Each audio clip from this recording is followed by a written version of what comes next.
9:55 a.m. The upper floors of both towers of the World Trade Center are burning out of control.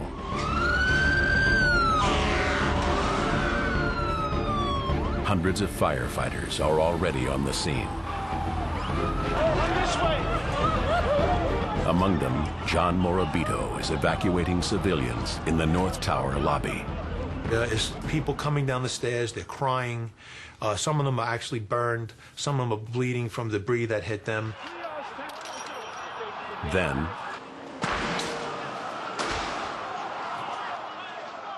John hears a sound he'll never forget.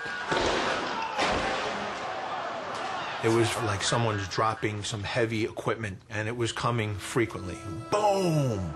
Boom! It's the sound of bodies slamming into the pavement. People were jumping from the floors above, and now we realized that the situation upstairs was very grim. With death all around him, John has another pressing concern. He believes that somewhere in all the chaos is his younger brother, Michael.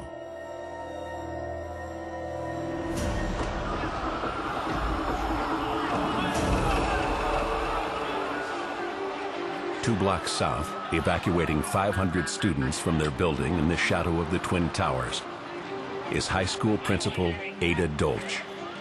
I tell them, you've got to get into Battery Park. Go find your teacher, stay with your teacher. As she guides her students, Ada has another reason to be terrified. Her younger sister, Wendy, works at the very top of the North Tower. I remember simply saying, you know, God, you got to take care of Wendy, because I got to take care of these kids.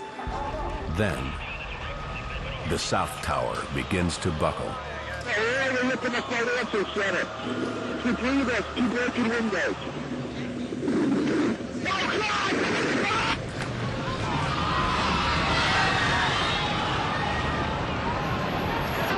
We just start hearing this awful, loud, crackling sound.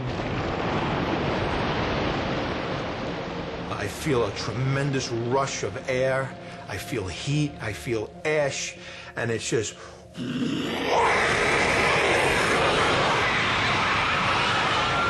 I get picked up off the floor, and I'm flying in the air.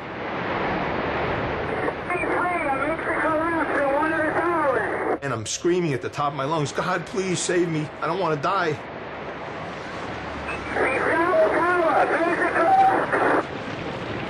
I turned around and I see this cloud.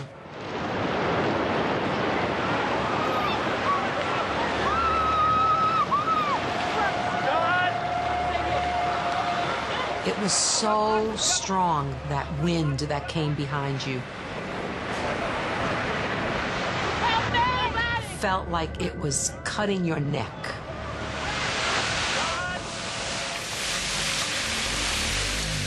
Inside the lobby of the still-standing North Tower. I'm praying, please help me, please help me. I'm in pitch black darkness. I can hear people screaming in the darkness. Firefighter John Morabito crawls around for an exit. Now I'm starting to panic because I can't find my way out. With the South Tower down, John knows this one could collapse around him at any second.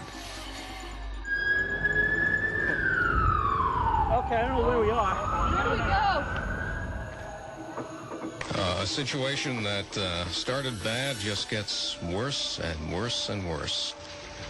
The North Tower is still standing, but the World Trade Center South Tower has collapsed.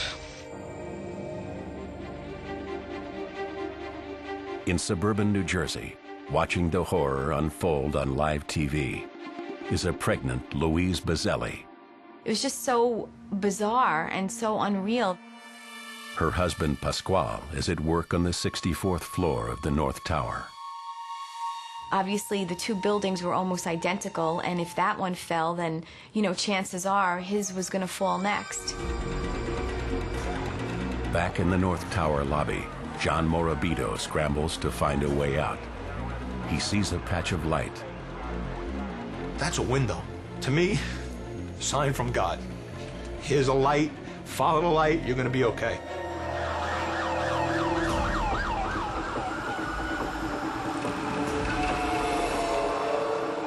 He makes his way out of the building and onto the street.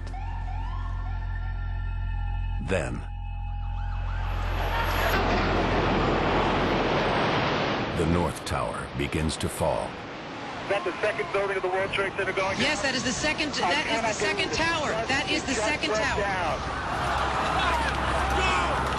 I'm screaming to everyone, you run, everybody run.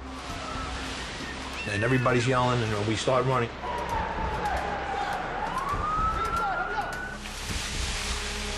It's a nuclear winter. There's ash everywhere, we can't see anything, and it's total silence.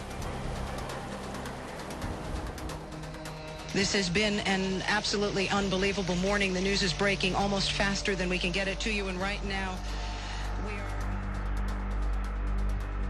I watched my husband die right in front of my eyes, and there was nothing I could do to stop any of that. With the World Trade Center gone, all that remains is a 16-acre swath of destruction known instantly as Ground Zero. There's a smell of burning in the air and burning wires, and vehicles are on fire. And everybody was just trying to figure out what happened. At the center of Ground Zero is the pile. Here, more than 1.5 million tons of broken steel beams and twisted rebar stand up to 7 stories high. It was all gray, and there was smoke coming out of it. It looked like a living, breathing entity. Firefighters are now on the front lines of a new battle to save potentially hundreds of people buried alive. That was my first thought. If people made it to the lower levels, they can't get out. They're going to be running out of air, but they're still alive. And our responsibility is saving lives, and that's what we want to do. The smoking ruins of Ground Zero are the last hope for everyone searching for a loved one. The odds they're stacked against us, and we're trying to do the best that we could. And we know we have people that are going to be in serious trouble, and we have to get to those people. For John, the search is personal. One of the firefighters caught in the chaos is his younger brother. And now, John can only assume the worst. I'm sick to my stomach, and I'm thinking, I'm not going to be able to go home. You know, he's my younger brother. I love him so much. We're such a tight-knit family. How am I going to go home and face them? We're never going to be the same. This is going to tear us apart. It's going to tear the whole family apart.